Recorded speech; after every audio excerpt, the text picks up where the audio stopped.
नमस्कार दोस्तों, ढोल में पोल चैनल में आप सब मित्रों का हृदय से अभिनंदन करता हूं। दोस्तों, हमारे देश में पुरुष प्रधान समाज देश है।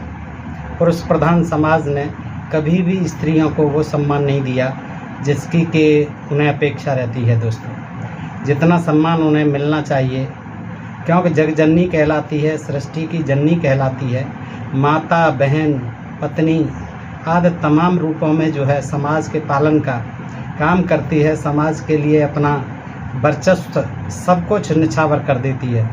लेकिन उस नारी समाज ने जब जो है नारी समाज की विकास के लिए, उसके जन जागरण के लिए काम किया, विकास के लिए काम किया, तब जो है पुरुष प्रधान समाज को बड़ी दिक्कत हुई, बड़ी परेशानी होती है और उनको इन प्रकार ने जो है सताया जाता है, उनका उत्पीड़न किया जाता है और यहाँ तक कि उनके साथ जो है बलात्कार भी कर दिए जाते हैं। दोस्तों, नारी स्वभाव को लेकर तुलसीदास जी ने तो तमाम बातें कही हैं। उन्होंने ये कहा कि नारी स्वभाव सत्य कवि कहीं, अवगुण 8 तास और रही।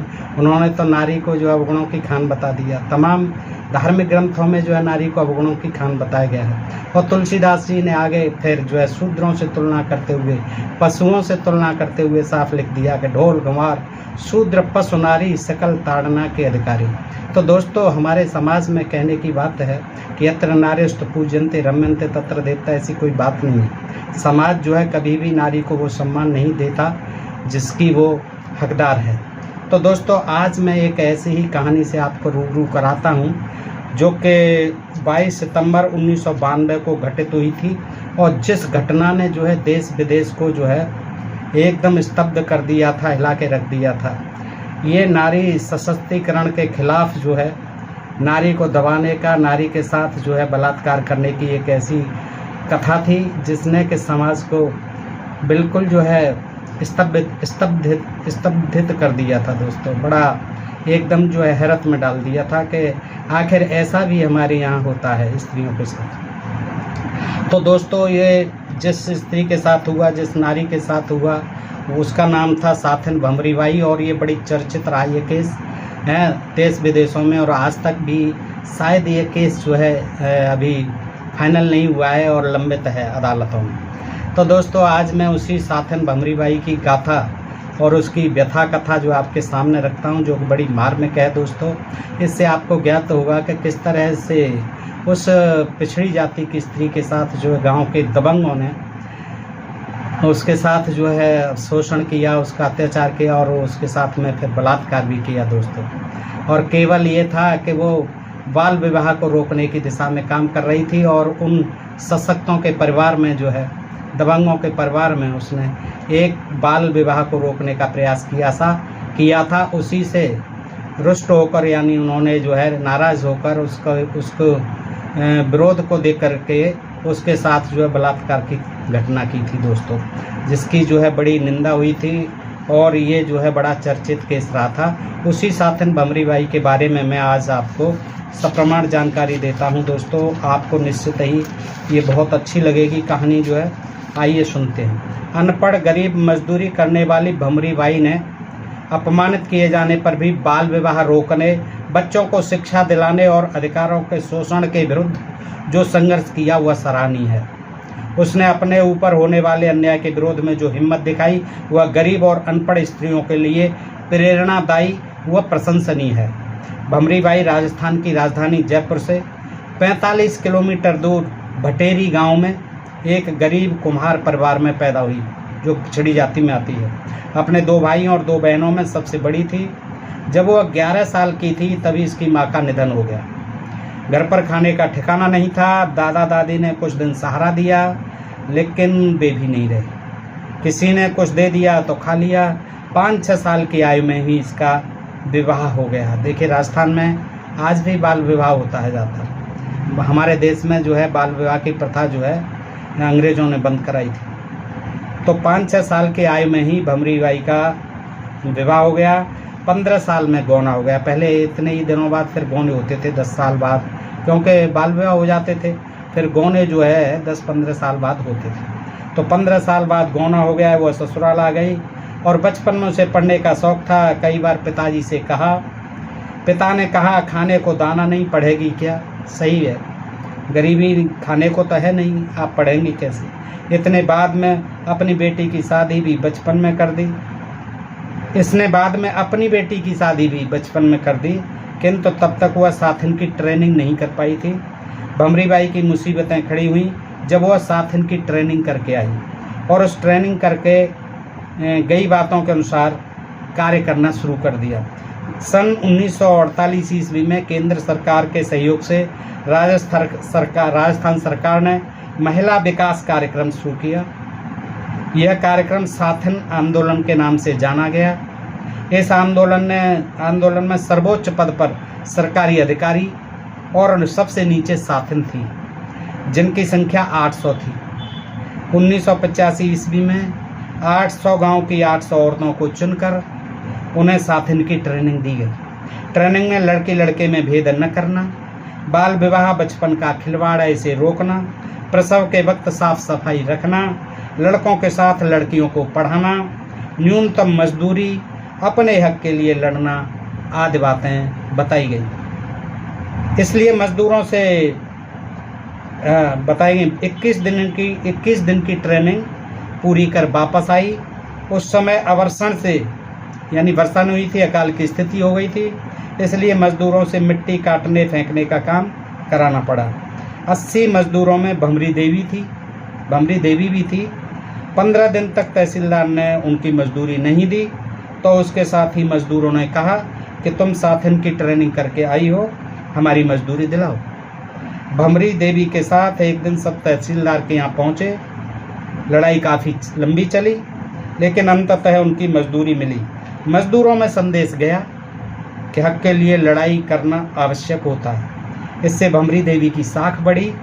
एक घटना और हुई जिससे उसका महत्व और बढ़ा। कुछ दिनों पूर्व गांव की एक औरत के साथ बलात्कार करने की कोशिश हुई। भंवरी देवी ने इस संबंध में गांव की पंचायत बुलाई। फैसला हुआ कि वह आदमी उस औरत की जूती को सर पर रखकर गांव भर में घूमेगा। वह आदमी रोने लगा, गिड़गिड़ाने लगा। पंचों को दया आ गई। पंचों ने कहा, चल उस औरत की न सही, अपनी जूती ही सर पर रखकर गांव का चक्कर लगा। पंचों का आदेश उसे मानने पड़ा, बलात्कारी को, और अपना जूता सर पर रखकर घूमना पड़ा। सारा गांव भंवरी की इस विवेकशीलता का कायल हो गया। ट्रेनिंग के पहले भंवरी देवी बिल्कुल अनपढ़ थी। ट्रेनिंग काल में उसने बड़ी मेहनत करके कुछ लिखना पढ़ना भी सीख लिया था। राजस्थान में पिछड़े वर्ग के लोग अपने बच्चों की शादियां 5-6 वर्ष की आयु में ही कर देते हैं। यह शादी नहीं, खिलवाड़ की तरह है। अक्खा तीज को थोक में हजारों शादियां दूध मुहे बच्चों की कर दी जाती थीं। दूल्हा दुल्हन अपने माँ बाप की गोद में होते, गोद में ही शादियों की फेरियां हो जाती थी। कई तो इनमें सोते रहते, कुछ इस अवसर पर पेशाब भी कर देते। बच्चे थे, अनाथ बच्चे, वो 5-6 साल के बच्चे, अबोध बच्चे पेशाब भी कर देते हैं। शादी का क्या मतलब ऐसे हुआ जानते ही नहीं। महिला विकास कार्यक्रम में साथिन को ऐसे बाल विवाहों को रोकने को कहा गया था। 1992 ईस्वी में सरकार ने एक आदेश निकालकर 1992 में ऐसे बाल विवाहों को रोक दिया। साथिनों से कहा गया कि वे बाल विवाह को रुकवाएं। जो लोग बाल विवाह न रोकें उसकी सूचना थाने में दें। पुलिस प्रशासन को ऐसे विवाहों को रोकने को कहा गया था। साथिन ऐसे विवाहों को समझा बुझाकर रोकने के पक्ष में थी। थाने को सूचना देना उन्होंने ठीक नहीं समझा, क्योंकि इससे लोगों में कटुता फैलती और लोगों की परेशानियां बढ़ जाती। भंवरी देवी ने समझा बुझाकर 40-50 बाल विवाह रुकवा दिए। कहीं बेटियों ने पढ़ने की कोशिश की तो उनकी मां ने उनका साथ दिया। बाप के बाल विवाह की जिद देखकर उनकी माताएं बच्चियों को लेकर अपने मायके चली गईं। ऐसे कई लड़कियां पढ़ने लगीं। कुछ माताएं विवाह के दिन अपनी बच्ची को लेकर गायब हो गईं। कुछ पिताओं ने भी बाद में इसमें सहयोग दिया। भंवरी का भटेरी गांव गुजर बहुल है गांव भंवरी का भटेरी गांव। गुजर दबंग प्रकृति के लोग हैं। इस गांव के एक गुजर की 1 वर्षीय बच्ची की शादी को रोकने की बात को लेकर उस पर जो संकट शुरू हुआ भंवरी पर, वह जीवन भर उससे जूझती रही। भटेरी गांव में एक गुजर की 1 वर्षीय बच्ची के विवाह की तैयारियां चल रही थी। 1 वर्षीय बच्ची के विवाह की, गुजर समाज की। भमरी ने उसके माता पिता और रिश्तेदारों को समझाने का प्रयास किया कि इस कच्ची उम्र में शादी न करें। गुजरों को यह बात अच्छी नहीं लगी। उनके मन में विचार आया, कहाँ गुजर, कहाँ कुम्हार की छोटी जात, यह हमें समझाने आई। भमरी को उन्होंने अपने घर से भला बुरा कह करके भगा दिया। उसने पुलिस में शिकायत नहीं की, लेकिन दूसरे स्रोतों से पुलिस को उक्त विवाह की सूचना मिल गई। ऐन विवाह के दिन पुलिस आई, उसने शादी रुकवा दी। गुजरों ने इसे अपना बहुत बड़ा अपमान माना और शादी रुकवाने को भमरी देवी को जिम्मेदार माना। उन्हें ये लगा कि भमरी देवी ने ही पुलिस से सूचना दे करके हमारी ये शादी रुकवाई है। सारा गुजर समाज भमरी के विरुद्ध हो गया। यद्यपि कुछ दिनों के बाद उस बच्ची की शादी हो गई, लेकिन गुजर समाज अपने अपमान को नहीं भूला। उसने भमरी देवी को उसकी औकात बताने का निश्चय किया। गुजरों ने पंचायत कर गांव में उसका बहिष्कार किया। भमरी के यहाँ से मिट्टी का बर्तन लेना बंद किया गया। उनसे मजदूरी कराना रोक दिया गया। गांव में काम न मिलने पर दोनों बगल के गांव में मजदूरी करने जाते, पत्नी एवं पति। कभी उसका पति शहर में जाकर रिक्शा चला लेता था। भमरी को सार्वजनिक रूप से माफ़ी मांगने को कहा गया। जब उसने कोई गलती ही नहीं की थी तो किस बात की माफ़ी मांगती। माफ़ी न मांगने पर गांव वालों ने उसे गांव छोड़ने को कहा, लेकिन उसने गांव भी नहीं छोड़ा। तो उसे अपमानित करने का दूसरा उपाय अपनाया गया। उसके साथ बलात्कार की योजना बनी। एक दिन दूसरे गांव से मजदूरी करके शाम को भमरी देवी और उसका पति मोहन लौट रहे थे तो 2 गुजरों ने भमरी के साथ मोहन के सामने बलात्कार किया।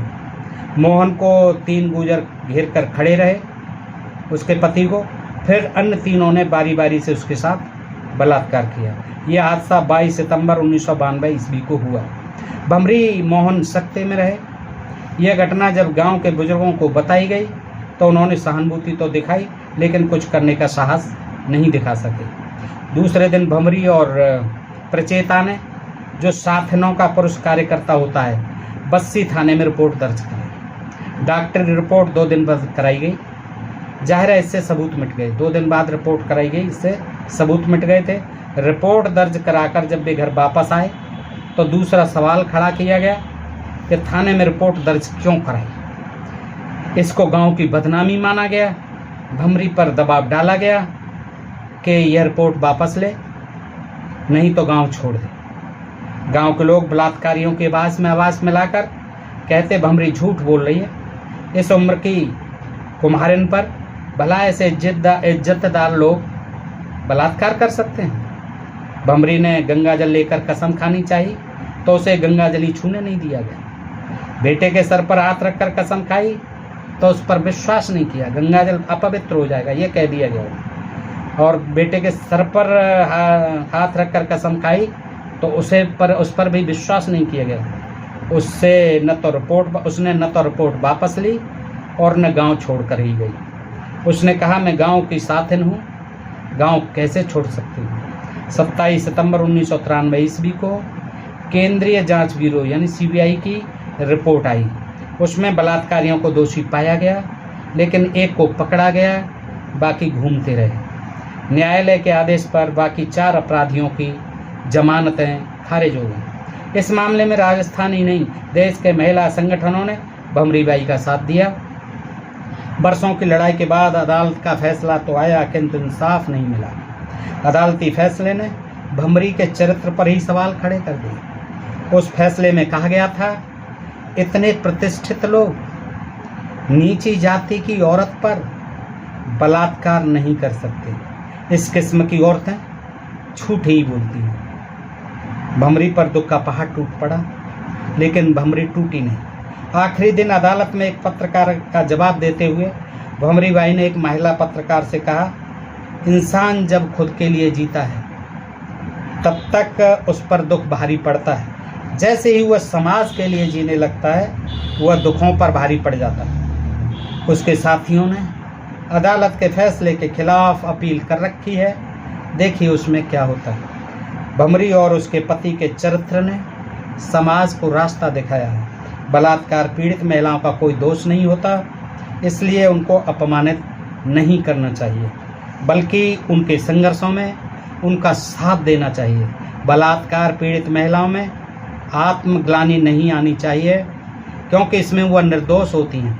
हाँ, अपराधियों का हर स्तर पर विरोध कर समाज के सामने उनका चेहरा उजागर अवश्य करना चाहिए।